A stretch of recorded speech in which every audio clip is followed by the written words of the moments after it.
Am, yo llevo ya 15 años en Goldman. Arranqué en el 2005 cuando terminé mi, no, en el 2006 cuando terminé mi maestría en economía en NYU. La verdad tuve bastante suerte por varias razones. Primero porque me gradué justo antes de la crisis económica, Global Financial Crisis, de la crisis mundial financiera que hubo en el año hacia finales del 2007 y comienzos del 2008. O sea que cuando me gradué básicamente estaba en el pico de la ola, era fácil conseguir trabajo en Nueva York, la mayoría de mis amigos se, se emplearon muy bien, así que por ese lado tuve mucha suerte. La otra cosa con la que tuve mucha suerte es que yo soy economista por mi carrera y nunca tenía ninguna pretensión de trabajar en un banco de inversión. La verdad, sabía muy poco sobre bancos de inversión, no me interesaba el tema ni de ser un trader, ni de ser una persona de banca de inversión. Eh, y así que es un mundo que había explorado muy poco. Yo antes de trabajar en Goldman hice una, ¿cómo se dice? Un internship, como un trabajo de verano en las Naciones Unidas y quería seguir trabajando ahí en las Naciones Unidas o irme a trabajar al Fondo Monetario Internacional, como hacer un típico trabajo de economista. Tuve mucha suerte en conseguir el trabajo que tengo ahora porque la persona con la que yo vivía en Nueva York trabajaba en ese momento en JP Morgan y el hombre se sentaba por pura casualidad justo al lado de la gente que hace el trabajo que yo hago hoy en día, que es Riesgo País, y el man me dijo, aquí al lado de la gente con la que yo trabajo hay unos manes que son economistas y hacen un trabajo que yo creo que te interesaría, ven y te presento al man que se sienta al lado mío, que de pronto te suena lo que el man hace. Y así fue, el man me lo presentó y por pura casualidad ese man, o sea, nos la llevamos muy bien, ellos me entrevistaron. Yo iba en principio a trabajar con JP Morgan, pero justo el man con el que me entrevisté se fue a trabajar a Goldman Sachs justo unos meses antes de que yo entrara. En últimas me llevaron, ese mismo man me recomendó y me terminé yendo al equipo de Goldman en Nueva York. Estuve en Nueva York unos 4 años, me vine luego a trabajar a Hong Kong durante 3 años. Luego tuve la oportunidad de irme a Londres, estuve en Londres un tiempo, unos 3 años, y desde el 2016 me volví aquí a Hong Kong. Y ahora, de hecho, me estoy yendo otra vez para Estados Unidos, porque bueno, mi puesto aquí en este momento yo manejo soy el jefe del equipo de riesgo país para Asia, pero hace un par de meses me hicieron ¿cómo se dice? Me hicieron una promoción y ahora voy a ser el jefe global de mi equipo. Pero para ser el jefe global tengo que estar sentado en Nueva York o en Dallas o en alguna de las bases de Goldman en Estados Unidos. Así que me estoy yendo ya de Asia bueno, después de 5 años esta vez, pero 8 años en total.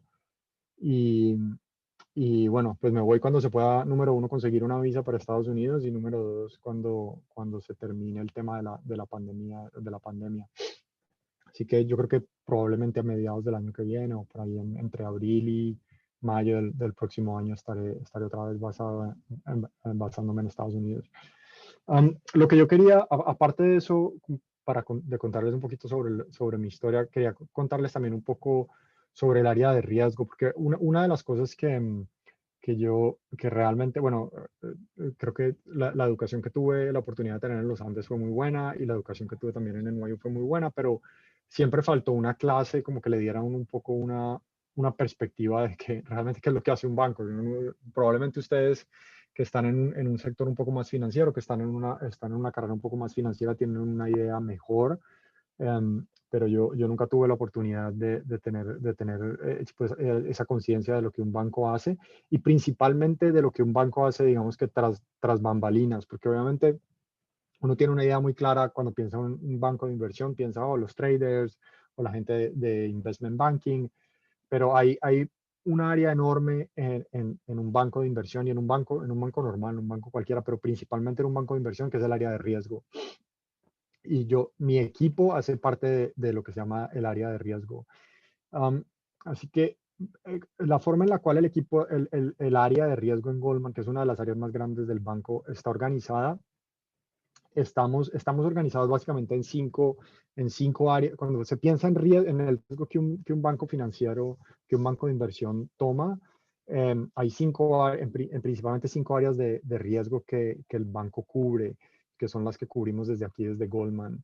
La más fácil de entender es lo que se llama riesgo crediticio o riesgo de crédito, que es básicamente lo que hace un banco. Cuando un banco le presta plata a alguien o cuando un banco de inversión entra en un derivado o cuando nosotros estamos haciendo una transacción de un M&A, un Merger and Acquisition o cualquier cosa que estamos haciendo donde estamos trabajando con una contraparte. Si por algún motivo esa contraparte no nos paga, tenemos riesgo de crédito y podemos tener una pérdida. Eso es tan sencillamente como cuando ustedes van al banco y necesitan que les presten plata para comprar una casa o que les presten plata para comprar un carro. La tasa de interés a la que les prestan y la cantidad de plata con la que le prestan y la facilidad con las que le prestan depende de cuál es su riesgo crediticio. Y eso es lo que hace el equipo de riesgo. El equipo de riesgo crediticio es básicamente con todas las contrapartes con las que Goldman tiene negocios, ya sea porque les prestamos plata, porque hicimos un derivado, porque estamos haciendo un M&A. El equipo de crédito tiene que entender esa compañía. Y obviamente Goldman es un banco global donde tenemos transacciones con 137 países o compañías en 137 países, de las cuales incluyen gobiernos, compañías corporativas, bancos, personas, bueno, todo lo que ustedes se imaginen, incluyendo compañías en Colombia. Por ejemplo, Goldman Sachs tiene transacciones en Colombia con el gobierno, tiene transacciones en Colombia con algunas de las compañías más grandes, con EPM, con, no sé, con Bancolombia.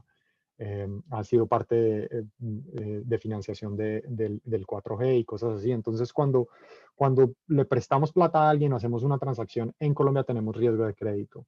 Y hay un equipo enorme atrás en Goldman mirando cada una de esas contrapartes. Hay una persona que se especializa en Latinoamérica y mira que si vamos a hacer una transacción con EPM, tiene que entender cuál es el riesgo crediticio de EPM, podemos realmente entrar en un derivado así de grande con EPM, cuáles son los términos en los que vamos a entrar en ese derivado. Y esa es toda la parte área de riesgo de crédito. La segunda parte, esa es la parte mayor, yo diría la parte más grande, el equipo más grande en el área de riesgo.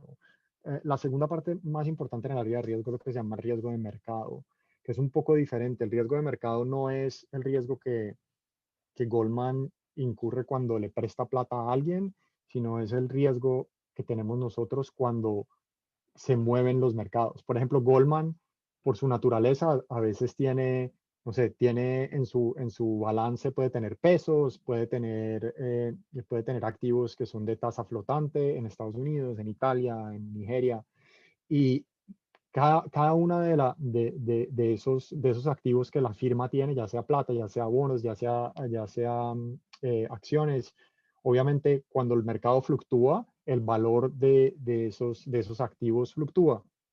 Entonces, el área de riesgo de mercado es el área que mira básicamente todos los activos que la firma tiene y dice, ok, si estamos muy largos en peso colombiano y el peso colombiano se va para el carajo, vamos a tener un golpe feo. Si estamos muy cortos en peso colombiano y el peso colombiano se sube, vamos a tener un golpe. Dependiendo de cómo esté posicionada la firma, cómo se muevan los mercados, nos va a afectar y nos puede generar una pérdida. Es esa pérdida que se genera a través de movimientos de mercado, no que alguien nos deje de pagar, sino simplemente que se mueve el mercado, que se movió el peso, que se movieron los test, que se movió la tasa del Fed, que se movió, no sé, el swap rates, cualquier cosa. Ese riesgo es el que el equipo de riesgo de mercado se enfoca. Y entonces hay, de nuevo, todo un equipo que se especializa en cada uno de una de estas áreas. Hay un equipo que se especializa en monedas, hay un equipo que se especializa en commodities, hay un equipo que se especializa en tasas de interés y ellos miden básicamente en el día a día qué pasaría si cada una de las monedas de las que tenemos exposición se mueven, cuánta plata iríamos a perder y tratan de manejar ese riesgo para que ese riesgo no sea demasiado grande y que sea un riesgo que la firma pueda controlar y pueda básicamente pagar. Eso es en el lado del riesgo de mercado. La tercera pata del área de riesgo es lo que se llama el riesgo de liquidez. Riesgo de liquidez es un poco más, es menos intuitivo, pero también es muy importante en el sentido de que muchas veces Goldman, por ejemplo, o cualquier otro banco, pero Goldman en particular, sabe que por transacciones que tenemos ya arregladas, el próximo lunes vamos a necesitar un billón no sé, de pesos chilenos, o vamos a necesitar 3 billones de dólares, o vamos a necesitar, de aquí a un mes vamos a necesitar fondear una transacción de 100 millones de dólares en moneda coreana. Todas esas necesidades de liquidez que la firma tiene y que la firma ya sabe que va a tener porque nosotros tenemos transacciones constantes, tenemos que estar seguros de que el día que nos va a tocar pagar los 3 billones de pesos o que nos va a tocar pagar los 100 millones de pesos en moneda coreana, vamos a tener suficiente liquidez para poder pagar, porque obviamente si no podemos acceder y no tenemos la liquidez, pues nosotros podemos tener un fallo de crédito sobre la persona que está esperando un pago.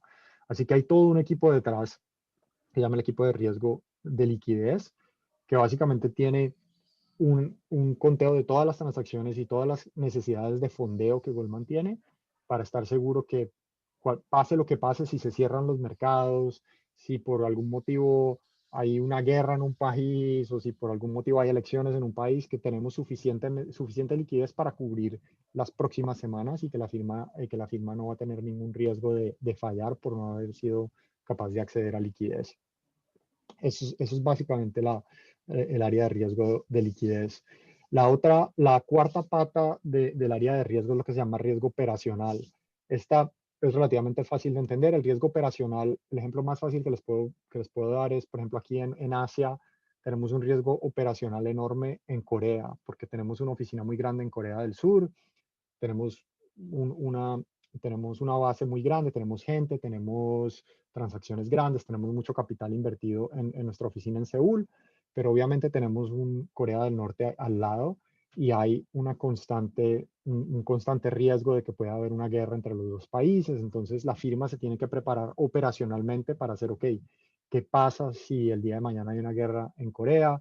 ¿Dónde movemos esa gente? ¿Desde dónde podemos operar?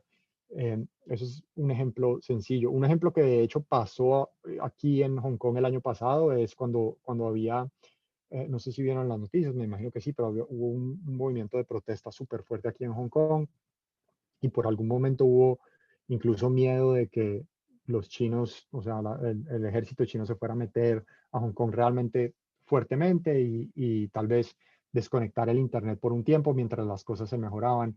Entonces, durante ese periodo tuvimos un riesgo operacional enorme porque obviamente nosotros necesitamos seguir operando y no podemos quedar fuera de básicamente de onda por un día o 2 días que lleguen los chinos y básicamente cierren el mercado o nos corten el Internet o alguna cosa así. Entonces, ese es el área de riesgo operacional, que es más tiene que ver con cosas que pueden pasar que afectan las operaciones normales de la firma. Y finalmente llegamos a lo que es mi área, que se llama el área de riesgo país. El área de riesgo país es un poco diferente de todos estos. Es básicamente cuáles son los riesgos económicos y políticos que Goldman tiene cada vez que operamos eh, en algún país diferente a los Estados Unidos, obviamente, porque nosotros somos basados en Estados Unidos, pero como les dije ahorita al comienzo, Goldman tiene operaciones en 137 países y cada vez más. Y en cada uno de esos países donde operamos, si tenemos por ejemplo, el ejemplo de Colombia, si tenemos una transacción con EPM, si tenemos una transacción con Ecopetrol y el día de mañana, no sé, hay una crisis económica en Colombia y el gobierno pone controles de capitales o el gobierno se cae y hay una revolución y se para la economía, la capacidad de esas compañías con las cuales tenemos riesgo en Colombia, EPM, Ecopetrol, para podernos pagar, obviamente se disminuye porque no simplemente porque ellos mismos se vean afectados por la crisis económica, sino que, por ejemplo, si hay controles de capitales, así digamos, EPM o Ecopetrol nos quieran pagar, no tendrían cómo pagarnos porque no hay cómo sacar el dinero de Colombia y eso pasa constantemente. Eso ha pasado recientemente en Turquía, pasó en el Líbano hace poquito, ha pasado en Argentina cada 3 meses. Bueno, es una situación relativamente normal. Entonces, nuestra compañía está expuesta a la situación económica de un país, que la situación se deteriore, a que la situación se vaya a una revolución política, que haya cambios en gobierno, que haya controles de capital, que haya cambios en tasas de interés, bueno, lo que se les ocurra. Eso es por el lado económico, y por el lado político obviamente también nos afecta, porque muchas veces tenemos transacciones con el gobierno o con compañías que son del gobierno, y si tenemos un cambio de gobierno, muchas veces los gobiernos dicen, no, esa transacción que teníamos con Goldman, eso la hizo el gobierno pasado y yo no estoy de acuerdo y no vamos a pagar. Entonces obviamente la continuidad política de un gobierno y el track record que un gobierno tenga de seguir pagando eh, las cosas que debe a pesar de tener cambios de gobierno, y la estabilidad en las políticas macroeconómicas y la estabilidad en los compromisos que un gobierno tiene son muy importantes para lo que nosotros hacemos. Entonces, mi área es el área que se encarga de revisar todos los países con los cuales tenemos riesgo en Goldman, y ver, ok, con este país, ¿qué está pasando en la economía? ¿Qué está pasando en temas políticos? ¿Podemos tener más exposición con ellos? ¿Podemos tener menos exposición? Se viene el Brexit en Inglaterra, se vienen las elecciones de Estados Unidos, se viene, no sé, se viene la crisis económica del COVID en Latinoamérica. Bueno, miles y miles de cosas. Mi equipo es el equipo responsable de básicamente estar al tanto de lo que está pasando, mantener informada a la firma y a la gente que toma las decisiones en la firma, y básicamente poner límites a la cantidad de exposición que como banco podemos tener a ciertos países. Obviamente que si el país, si estamos hablando de un Noruega, si estamos hablando de un Finlandia, pues la exposición que podemos tener es muy alta. Si estamos hablando de un Perú que acaba de tener 3 presidentes en 2 semanas, o de una Argentina que hace un default en su deuda soberana cada 15 minutos, pues es la cosa se vuelve un poquito más complicada para tener exposiciones altas. Eso es, eso es básicamente digamos que la taxonomía de cómo funciona el riesgo, y de la taxonomía, dentro de esa taxonomía donde el tema de riesgo país funciona. Si, si en eso miramos un poco más en detalle, realmente lo que mi equipo hace, yo diría que lo que mi equipo hace son 3 cosas. O sea, número uno, como les decía ahorita, entender, manejar y poner límites a la capacidad de tomar riesgo en todos los países en los cuales Goldman tiene exposición. Esa es, digamos que la parte más básica de lo que hacemos. Número dos, una parte relativamente nueva que comenzó desde la crisis global mundial en el 2008, pero que cada vez es más importante en lo que hacemos, es lo que se llama el diseño de narrativas o de stress test. No sé cómo se dice stress test en español, ¿no? Que son, no sé, pruebas de estrés, pero es Sí, sí. básicamente lo que hacen, ¿no? Pruebas, pruebas de Sí, estrés. pruebas de estrés. Básicamente lo que hacemos en el tema de diseño de escenarios es tratar de pensar hoy en día cuáles son las cosas que no solo revisar qué está pasando en la economía mundial y qué está pasando en términos políticos en cada uno de los países, pero también sino proactivamente mirando desde ahora hacia el futuro qué puede pasar y qué puede afectar la firma, y cuáles serían las formas en las cuales podría pasar, o las formas en las que esto se desarrollaría. Entonces, por ejemplo, tenemos escenarios de qué pasaría si hay lo que se llama un hard Brexit, o si el gobierno de Inglaterra sale de la Unión Europea sin tener un acuerdo comercial. O tenemos un escenario de qué hubiera pasado si Trump gana reelección. Tenemos un escenario de qué pasa si los bancos centrales de Estados Unidos o Inglaterra ponen tasas de crédito, tasas de interés negativas. Y bueno, ¿qué pasa si la economía china tiene lo que se llama un hard landing, o básicamente una crisis económica que nadie se espera? Entonces, lo que tratamos de hacer es mirar cuáles son escenarios que podrían tener un impacto bien fuerte en la economía global, y por tanto en el desempeño de Goldman Sachs, y tratamos de modelarlo. Básicamente decimos, ok, si vamos a suponer que la economía china deja de crecer no al 6%, y sino que tiene una recesión y decrece al 5%. Si eso fuera a pasar, ¿qué pasaría con la moneda china? ¿Qué pasaría con las tasas de interés? ¿Qué pasaría con básicamente con todas las variables de mercado que son asociadas con el desempeño económico de cierto país? Y con base en eso, básicamente hacemos lo que se llama un repricing de todo el riesgo que Goldman tiene, y ver cuánta plata perderíamos o cuánta plata ganaríamos si ese escenario se fuera a manifestar. Entonces, este tema de diseño de escenarios y narrativas es súper útil, y es algo que estamos usando cada vez más para tratar de estar un paso más adelante, no solo de lo que está pasando ahora, sino de tratar de, ok, si el mundo se fuera a mover en esta dirección, qué tan impactante sería para nosotros, qué tan bueno o qué tan malo sería para nosotros. Esa es la segunda parte. Y la tercera parte de lo que mi equipo hace es lo que se llama asesoría de riesgo para países, que es la parte que más me gusta a mí porque es la parte más entretenida, que básicamente nosotros tenemos un portafolio de países a nivel global con los cuales trabajamos y les damos asesoría económica, más que todo, asesoría de riesgo de crédito. Pero ustedes saben, cada país tiene una calificación de riesgo. Colombia tiene una calificación de riesgo de S&P, de Moody's, de Fitch, y la calificación de riesgo que un país tiene es sumamente importante porque entre mejor sea la calificación de riesgo, más barato acceso al mercado de capitales, más grande el acceso de capitales que un país tiene, y entonces los países están interesados en tener la mejor calificación de riesgo que pueden. Y nosotros trabajamos con los países, los ayudamos con el Ministerio de Hacienda, con el Banco Central, los ayudamos a básicamente crear su historia de crédito y prepararse para hablar con las agencias de crédito, para hablar con los inversionistas cuando van a hacer lo que se llama un roadshow, que es básicamente salir y hablar con inversionistas cuando van a vender deuda. Nosotros básicamente estamos básicamente detrás de bambalinas trabajando con los gobiernos, con el ministro de Hacienda, con el gobernador del Banco Central, y los ayudamos a básicamente montar la historia que le van a contar tanto a las agencias como a los inversionistas. Y eso es lo que hacemos. Y tenemos varios países a nivel global con los que trabajamos, incluyendo aquí en la región a China, a Corea, Filipinas, Indonesia. Entonces, esa es la parte del trabajo que más me gusta porque viajo bastante.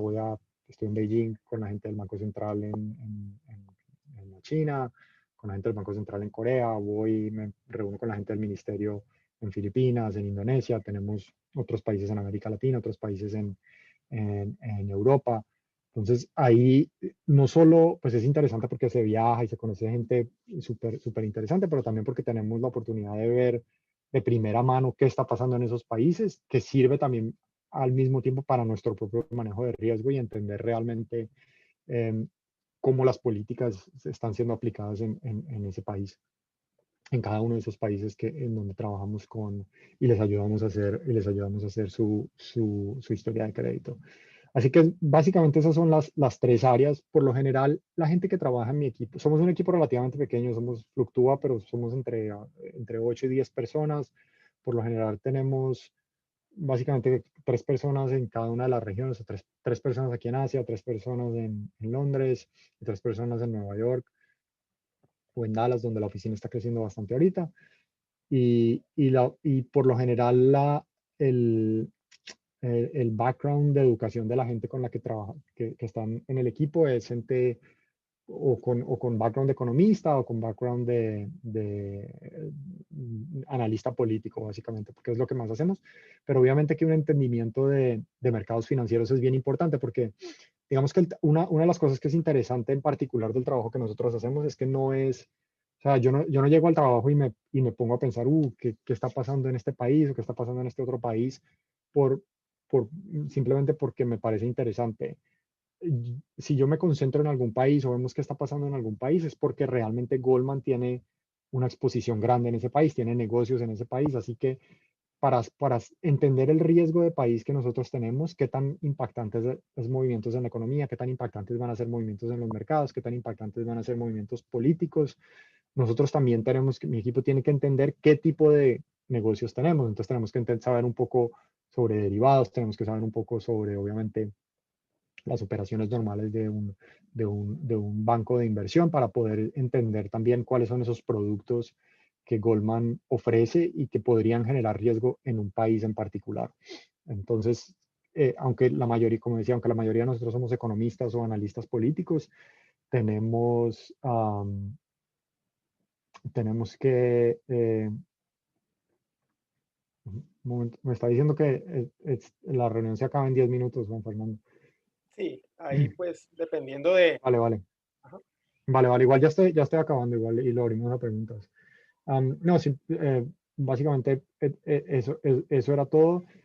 Am, Como decía, para terminar, la última idea es que simplemente la mayoría de nosotros somos o economistas o gente con background de análisis político, pero es importante tener entender cómo funcionan los mercados y entender instrumentos de mercado que son los que Goldman normalmente trabaja con. Si quieres, paro ahí y lo abro a preguntas. Si tienen alguna pregunta, con mucho gusto le hago. Sí, pues yo tengo una pregunta, Francisco. Pues en primer lugar, muchísimas gracias por la charla, estuvo genial y digamos que yo siempre he tenido la inquietud, ¿qué es lo que hace que Goldman siempre gane cuando el resto, pues cuando el resto pierde? Porque digamos que en el 2008 fueron los que menos afectados se vieron con la crisis del 2008. Digamos que una de las entrevistas que a mí, pues en particular me cambió un poquito pues sí, me dio otra visión del mundo, fue cuando el anterior CEO, Lloyd, le preguntaron, ¿qué haces cuál es tu principal función en Goldman? Y él dijo, gestionar el riesgo, porque yo creí que iba a decir, no sé, prestar plata, prestarle a países. Entonces, pues, lástima que queden solamente 10 minutos porque tengo muchas preguntas. La primera de ellas es, ¿qué crees que es lo que hace que Goldman siempre gane, o sea, y sea el mejor, digamos, que el resto de banca de inversión y que siempre le vaya mejor en las crisis?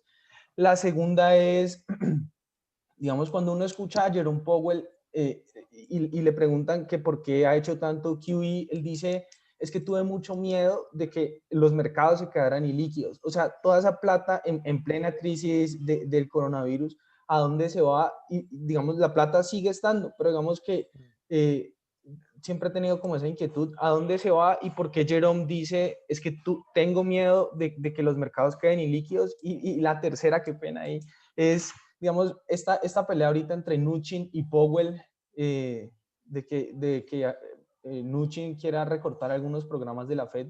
O sea, ¿cómo la ves? ¿Y crees que el mercado le está prestando más atención a esta pelea entre Mnuchin y Powell o a las vacunas? Entonces, Sí. Sí, en la primera pregunta en cuanto a Goldman, pues a ver, no, claramente no siempre ganamos, a la firma le va bien, pero yo diría que, o sea, como dijiste, yo creo que una de las cosas importantes que es diferente de Goldman es que tiene una cultura de manejo de riesgo muy importante y es realmente una parte que estando dentro de Goldman uno se da cuenta la cantidad de gente que trabaja en esto es básicamente 2 o 3 veces mayor de la gente que ves afuera, digamos, haciendo trading o haciendo banca de inversión, porque para ellos, para esa gente poder salir y hacer trading o hacer banca de inversión, realmente tiene que tener un equipo de gente atrás entendiendo que el riesgo que van a tomar no son cosas estúpidas, que son riesgos calculados, que si nos vamos a meter en algo tenemos que tener mucho cuidado, tenemos que saber exactamente que si el mundo se va para acá, qué nos pasa, si el mundo se va para allá, qué nos pasa, y por eso les contaba ahorita que gran parte de lo que hacemos nosotros es estos stress test o manejos de básicamente tener narrativas de qué podría pasar y ver cómo se afectaría la firma. O sea que yo sí realmente creo, obviamente, pues porque soy parte de ello, me gustaría pensar que tiene un impacto grande, pero la verdad sí, el equipo de riesgo en general, de manejo de riesgo en Goldman es muy, muy bueno y la gente obviamente que cuando una firma tiene el nombre que tiene Goldman, pues es capaz de contratar a gente demasiado inteligente y de mantenerla contenta, que es difícil. Así que esa es una parte que yo creo que nos da una gran ventaja. En cuanto a la pregunta de liquidez, Am, sí, o sea, ¿por qué es tan importante el tema de bajar las tasas de interés y de promover liquidez y de facilitar liquidez cuando una crisis está pasando, como pasó durante la crisis del 2008, como pasó con la crisis ahorita del COVID? Es porque básicamente cuando la gente está nerviosa, nadie quiere prestar plata y los mercados privados se paralizan. Así nosotros tengamos toda la cantidad de cash o de plata líquida que tengamos en nuestro balance, todo el mundo dice, no, hay que esperar a ver para dónde va el mundo antes de yo poner a trabajar esa plata. Entonces todos los bancos privados se frenan. No hay, básicamente, por más que la plata esté en el balance, nadie quiere tomar riesgo, nadie quiere prestar, porque nadie sabe quién se va a quebrar próximo, nadie sabe qué tan largo va a ser esta crisis, nadie sabe que si le prestas plata a alguien que parece que está bien ahorita, mañana se va a pifiar. Así que lo que hace el Banco Central de promover esta facilidad de liquidez es que deja la plata tan absolutamente barata que el riesgo de de vos cogerla y no prestarla es demasiado, es muy pequeño. O sea, es tan fácil acceder a esos canales de liquidez que puedes estar tranquilo que si le prestas plata a alguien y esa persona se va para el carajo, pues no importa, hay más plata que se puede acceder por otro lado en las líneas del Banco Central. Y es básicamente un tema más de psicología, es más para asegurar al mercado que tranquilos pueden seguir prestando plata y pueden seguir facilitando operaciones de mercado, que si a alguien se totea, aquí hay una línea de última instancia donde se les puede prestar y eso es básicamente el papel que juega el Banco Central y ha sido súper efectivo. En cuanto a la pelea que tiene Mnuchin y el Banco Central ahorita, yo no diría que es pelea, yo diría que, a ver, a mí no me gusta Mnuchin, ni me gusta Trump, ni me gusta ninguno de estos personajes de mala calaña que Trump tiene en su repertorio, pero lo que sí es verdad es que muchas de estas líneas extra que se pusieron aparte, o muchos de estos programas de soporte que se pusieron durante el comienzo del COVID fueron programas que son costosos, que cuestan un montón de plata y que le van a costar, eventualmente alguien los tiene que pagar. Y, y la economía americana ha rebotado suficientemente bien, ha respondido a las intervenciones y uno diría que, bueno, por ahora la cosa va bien, o sea que sería irresponsable seguir entregando plata a izquierda y a derecha si realmente no se necesitan estos programas. Y eso es lo que está diciendo Manuchin. Obviamente que si vos lees lo que el hombre dijo, dice al final como que, bueno, si se llegara a necesitar de nuevo, pues lo consideramos. O sea que básicamente dejó la puerta abierta. Yo no lo veo tan grave como lo han pintado. Ok, muchísimas gracias. Francisco, ¿cómo vas? Yo también te quería hacer unas preguntas sobre respecto a los mercados asiáticos. Jacobo, un segundito. Profe, Mira, esta reunión ya se va a cortar en 2 minuticos. Francisco, estos muchachos tienen clase a las 9. O sea que si vos no tenés problema, podemos, cuando se finalice la reunión, volver a entrar por el mismo enlace y nos vamos pues hasta las 9, 15 minuticos más como de ronda Sí, de dale. preguntas. ¿Sí? Dale, Entonces, sin problema. Jacobo, cuando se te corte, sabemos que por el mismo enlace volvemos a entrar todos hasta las 9, ¿listo? listo, profe, de una. Bueno, Dale. Francisco, mucho gusto y muchas gracias por la charla. Mira, lo que te quería preguntar era respecto a empresas de EVs o Electric Vehicles como NIO, que en este momento se ha presentado un problema grandísimo porque están diciendo que está inflando sus ingresos, o sea, que literalmente tiene un market cap súper grande y pues es una empresa nueva y están diciendo que, mejor dicho, la están toteando y la están agarrando por todos los lados. Respecto a esa empresa, XPEF, ILI en mercados asiáticos, ¿vos cómo ves la mejor posición ahí dentro de esas tres empresas? O sea, ¿crees que de verdad sea todo esto cierto de lo que hablan de NIO? ¿Qué opinas de XPEF y de ILI? Pues mira, yo no soy experto en ese tipo de compañías, yo soy más experto en riesgo país, pero um, o sea, por ahora obviamente hay un montón de capital yéndose a estas compañías, tratando de ver cuál va a ser la próxima Tesla. Obviamente Tesla es una compañía súper, que ha sido un suceso sensacional, pues ahora tiene un valor de mercado mucho más alto que un Ford y un Chevrolet y compañías tradicionales. Y yo creo que básicamente lo que se está buscando es tratar de encontrar cuál va a ser la ganadora entre todas esas compañías que mencionaste, pero la verdad, eso es lo único que sé de leer las noticias y no sé mucho sobre ese tema. Ya, ok, gracias. Francisco, yo tengo otra pregunta. Digamos, cuando Dale. apenas ingresaste a trabajar en Goldman, ¿cómo eran tus horarios de trabajo? Ah, bueno, aquí se trabaja duro, se trabaja bastante. Sí. Aunque obviamente se trabaja mucho más, o sea, los horarios de la gente que trabaja en banca de inversión y esos son mucho más complicados que los que nosotros manejamos. Pero no, o sea, eran horas, digamos, de 8 a 8, de 8 a 9,